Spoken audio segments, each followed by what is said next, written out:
Okay, assuming this is my variable, x is that number, how do I format it to 4 decimal places, Adam? Walk me through the whole thing.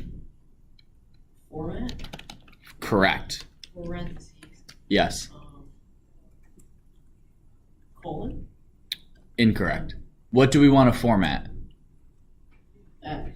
Yep. And TV turned off. Oh, it's back on. Oh. X, and then anytime we want to separate either variables or strings or anything, what are we going to use? Step equals. That is with print. Oh. But the comma is the universal separator. So anytime I use the word separate, unless it's like how do we separate in this print function, it's almost always the comma. So now what do we do? Do you remember? Or you? It's 2F, but is it there Colton. Stop. It's stop 2F, and aren't there air quotes? Air quote. I don't know. Quotation marks, yes. Correct.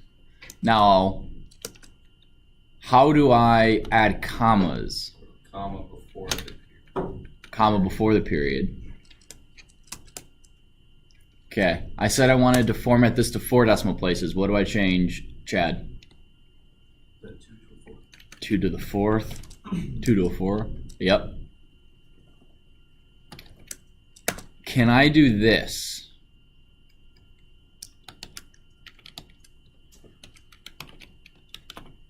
Will that work? No. Who says no? Raise your hand. Just a couple. Who says that'll work? Who didn't vote? Why do you think it won't work? Because maybe it thinks it's a variable name. Okay. Who else said it wouldn't work? Why do you think it won't work? Because there's no, it's not set to a variable like that. Okay. Thorn, why do you think it will work? I think it'll just perform the calculation first and then format the answer. It's what it does. The cool thing about Python is that, or at least in Python I know, is you can have an expression like this here, and it can do the calculation as long as the end result of that is the same format of what it needs to be. So with format, this needs to be a number. Whether it's an integer or a float, it doesn't matter. If it's just an integer, it just adds the empty decimals. So as long as whatever is right here before the comma, whatever is being formatted breaks down at the end of the equation or whatever is a number, it will work. Doesn't matter what it is. So you could even do, I'm just going to import random real quick.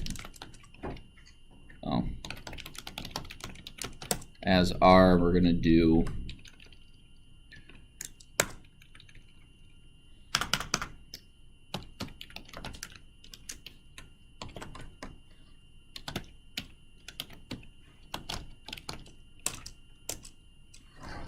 so basically I had the computer pick one of these 3 numbers, and then it formatted that choice. So as long as this expression again breaks down and the end result of that function or that expression is a number, you're all set. It works.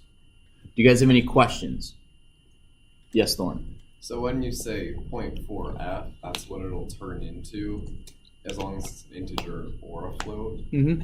But then that doesn't work with strings if you try to turn a string into a float. Correct. So if we had this,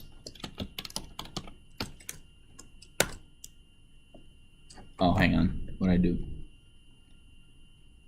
So this is saying end of line while scanning string literal. Basically what that means is I didn't end the string and it was the end of the line of code.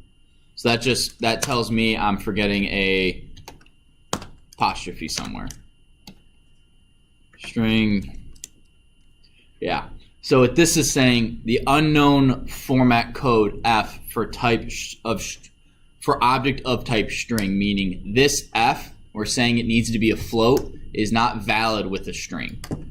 And all we're ever going to do in this class is take an integer or a float and give it a decimal and commas. But we could do, it would be very easy to do this. Will this work?